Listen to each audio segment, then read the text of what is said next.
खुदावंद के अजीम जिंदा जलाली नाम में आप सबको सलाम। मैं हूं मुस्कान नोएम और आज मैं फिर आपके सामने हाजिर हूं एक शॉर्ट से मैसेज के साथ। आज हम बात करेंगे प्रेयर के बारे में। पर्सनल प्रेयर तो हम करते ही हैं, लेकिन आज हम बात करेंगे इज्तिमाई दुआ की ताकत के बारे में या कलेक्टिव प्रेयर के बारे में। तो इसके लिए हम एक कलाम मुकद्दस में से एक हवाला देखेंगे। मुकद्दस मत्ती की अंजील उसका 18वां बाब उसकी 19 से 20 आयत में तो खुदावंद के कलाम में यूँ लिखा है, फिर मैं तुमसे कहता हूँ कि अगर तुम में से दो शख्स ज़मीन पर किसी बात के लिए जिसे वो चाहते हों इत्तफाक करें तो वो मेरे बाप की तरफ से जो आसमान पर है उनके लिए हो जाएगी। क्यों हो जाएगी? तो इसके आगे लिखा है, क्योंकि जहाँ 2 या 3 मेरे नाम पर इकट्ठे हैं वहाँ पर मैं उनके बीच में हूँ, इसलिए हो जाएगी। और इस्तिशना की किताब उसका 32वां बाब और उसकी 30 आयत में लिखा है, क्योंकि एक आदमी 1000 का पीछा करता है और 2 आदमी 10,000 को भगा देते हैं। यानी एक आदमी 1000 और 2 आदमी 10,000, एक आदमी 10,000 1000 और 2 आदमी 2000 होने चाहिए, लेकिन यहाँ पर जो है पावर मल्टीप्लाई हो रही है, क्योंकि लिखा है कि जहाँ 2 या 3 मेरे नाम से जमा हो वहाँ पर मैं उनके दरमियान हूँ।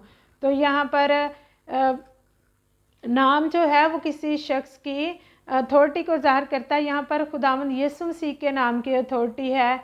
और कई दफ़ा हम ये कहते हैं कि कोई इंसान कहता है कि तू फ़लाँ फ़लाँ जगह पे जाना और वहाँ पे जाके तो मेरा नाम लेना तो तेरा ये काम जो है वो हो जाएगा। लेकिन इसके लिए बहुत ज़रूरी है कि हमारा जो पर्सनल रिलेशन है वो खुदावंद के साथ स्ट्रॉन्ग होना चाहिए। हमारी पर्सनल प्रेयर भी है जो वो बहुत ज़्यादा स्ट्रॉन्ग होनी चाहिए। हमारी सोचें और ख़यालात पाक होने चाहिए। सिर्फ दुआ के वक्त ही नहीं बल्कि हर वक्त खुदावंद के साथ चलने वाले होने चाहिए। हम हमारी जो ज़ाहरी सिर्फ दिखाने के लिए ही सिर्फ दुआ नहीं होनी चाहिए, सिर्फ ज़ाहरी ही पाकीज़गी नहीं होनी चाहिए, बल्कि अंदरूनी पाकीज़गी होनी चाहिए, बातनी पाकीज़गी होनी चाहिए। और तो फिर जो है वो कोई लिमिट नहीं है इस बात के लिए। फिर जो 2 अगर हम ईमान जो हैं 2 इंसान उनकी सोचें और ख़यालात एक जैसे हैं, वो जब इकट्ठे हो के इत्तफाक करते हैं किसी बात के लिए तो वो कहता है उनके लिए मेरे आसमानी बाप की तरफ से हो जाएगी, क्योंकि जहाँ 2 या 3 मेरे नाम से जमा हों वहाँ पर मैं उनके बीच में हूँ। तो इसमें कोई लिमिट नहीं है, कोई भी हद नहीं है कि किस बात के लिए प्रेयर करनी है और किसके लिए नहीं करनी है। लिखा है कि अगर तुम में से 2 शख्स ज़मीन पर किसी बात के लिए जिसे वो चाहते हों इत्तफाक करें तो वो तुम्हारे आसमानी बाप की तरफ से हो जाएगी। अब देखिए पहली इज्तिमाई दुआ में क्या हुआ था। ईमाल की किताब जब पढ़ते हैं तो इज्तिमाई दुआ से जो है जब इज़हार सानियाँ होती हैं, जब थ्रेट्स होते हैं, जब खौफ होता है हर तरफ, तो इज्तिमाई दुआ से दिलेरी आती है। और यहाँ पर आप देखें ईमाल 12वां बाब, वहाँ पर आप देखें कि जब वहाँ पर मुकद्दस पतरस रसूल को जो है कैद में डाल दिया जाता है और वहाँ पर उनके लिए जो है वो वहाँ पर उनके लिए जो है पहरे बिठा दिए जाते हैं। 4 पहरेदार होते हैं जो उनकी कैद खाना में निगहबानी करते हैं। लेकिन पहरेदार तो थे, उनकी निगहबानी कर रहे थे, लेकिन लिखा है कि कलीसिया उनके लिए बदिलो जान दुआ कर रही थी। तो जो है वहाँ पर बंधन टूट जाते हैं, चेन जो है उसकी वो टूट जाती हैं और जो फाटक हैं वो ऑटोमेटिकली खुल जाते हैं।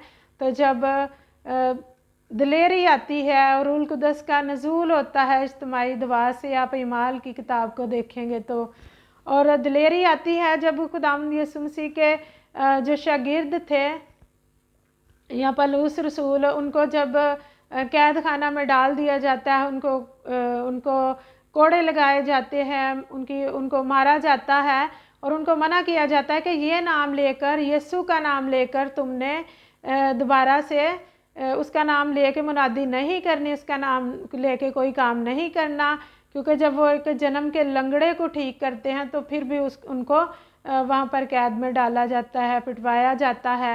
और लेकिन वो कहते हैं कि हम खुदावंद के हुक्म की निस्बत हमें ये नहीं कि हम ज़्यादा जो है इंसानों का हुक्म माने, तो इसलिए वो दिलेर होते हैं, क्योंकि वो इज्तिमाई दुआ से दिलेरी मिलती है।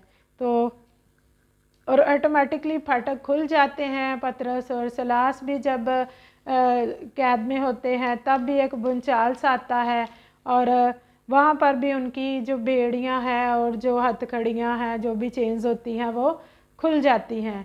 तो ये इज्तिमाई दुआ की ताकत है, क्योंकि जब पतरस कैद में था तो कलीसिया लिखा उनके लिए बदिलो जान पीछे दुआ कर रही थी।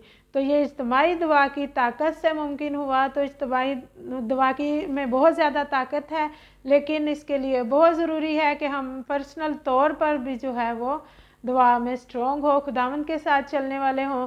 तो फिर ऐसे दो बंदे जब मिलके दुआ करते हैं तो फिर हर एक जो नामुमकिन काम है वो भी हो जाता है। सो मेरे अज़ीज़ों, मैं आपको इनकरेज करना चाहती हूँ कि आप भी इज्तिमाई दुआ का हिस्सा बने। आप भी जब कोई भी प्रेयर मीटिंग अनाउंस की जाती है तो आप उसका हिस्सा बने, आप ख़ानदानी दुआ भी करें, और आप जो है इज्तिमाई दुआओं में ज़रूर हिस्सा लिया करें। So be blessed, be encourage in Jesus name, आमीन।